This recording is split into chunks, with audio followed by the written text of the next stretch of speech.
दरअसल ये पॉलिटिक्स दोनों तरफ से होती है और इसमें जो विक्टिम है, जो पीड़ित हैं, वो दरअसल जनता होती है, वो इधर के मरे या इधर के मरे। जी बिल्कुल सही कहा आपने। ये बात बिल्कुल सही है कि इसकी विक्टिम जनता होती है। और मैं पहले आपको धन्यवाद दूंगा कि इतनी देर बाद आपको मेरा ध्यान आया, तो थोड़ा सा समय दीजिएगा।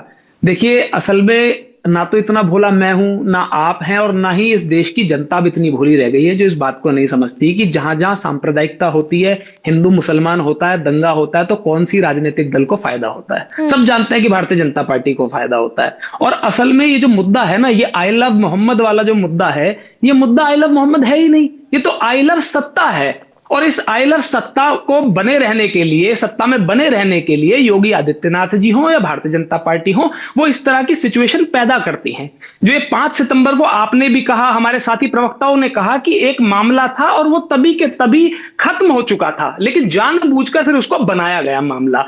देखिए, जब जब दंगा होता है तो जो दंगाई है, चाहे वो किसी धर्म के, उनके ऊपर कड़ी कार्रवाई होनी चाहिए, लेकिन प्रशासन से ये सवाल पूछना चाहिए गरिमा जी, क्योंकि प्रशासन की जिम्मेदारी होती है कि आपकी एलआईयू क्या कर रही थी, आपकी जो लोकल इंटेलिजेंस यूनिट है वो क्या कर रही थी, आपकी पुलिस क्या कर रही थी। आप कहते हैं कि वहां सैकड़ों हजारों पत्थर आ गए, सड़कों पे पत्थर ही पत्थर हो गए, तो वो इसका मतलब वो इकट्ठे किए गए होंगे। तो जब वो इकट्ठे किए जा रहे थे तो आपकी पुलिस क्या कर रही थी? इसका मतलब आपका बहुत बड़ा फेलियर है, आप सरकार चलाने में सक्षम नहीं है, या फिर आपने खुद शह दी और वो दंगा होने दिया जिससे कि सांप्रदायिकता का माहौल बने और आपको फायदा मिले।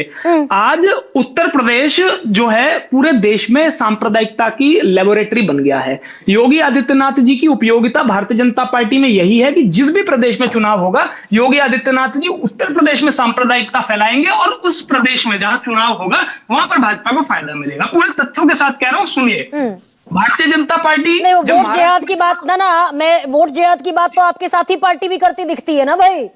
ये वोट जिहाद का एक्शन पर रिएक्शन होता है, इसको स्वीकार कर लीजिए अनिल यादव। देखिए ये सिर्फ भाई आप करेंगे 20% की सियासत, वो करेंगे 80% की। जो 80% की करेगा वो एज में रहेगा।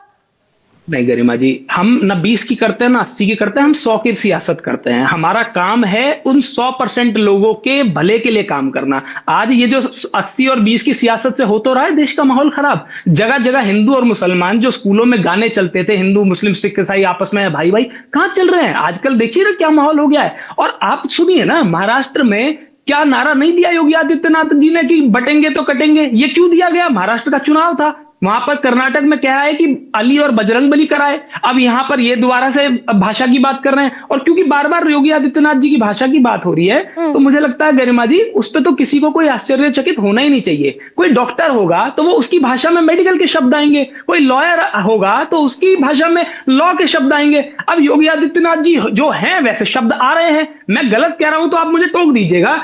मुख्यमंत्री बनने से पहले क्या खुद पर इन पे दंगा कराने के आरोप नहीं थे? वो मुकदमे इन्होंने खुद वापस लिए हैं। आप ऐसे मुख्यमंत्री से क्या एक्सपेक्ट करेंगे? नहीं, लेकिन आप कहते रहिए, आप दरअसल असंवैधानिक होने का जो ठप्पा लगाते हैं, आप जो सांप्रदायिक होने का दंगा धब्बा ठप्पा लगाते हैं, इस देश की अदालतें हैं ना, सुमोटो एक्शन लेती हैं।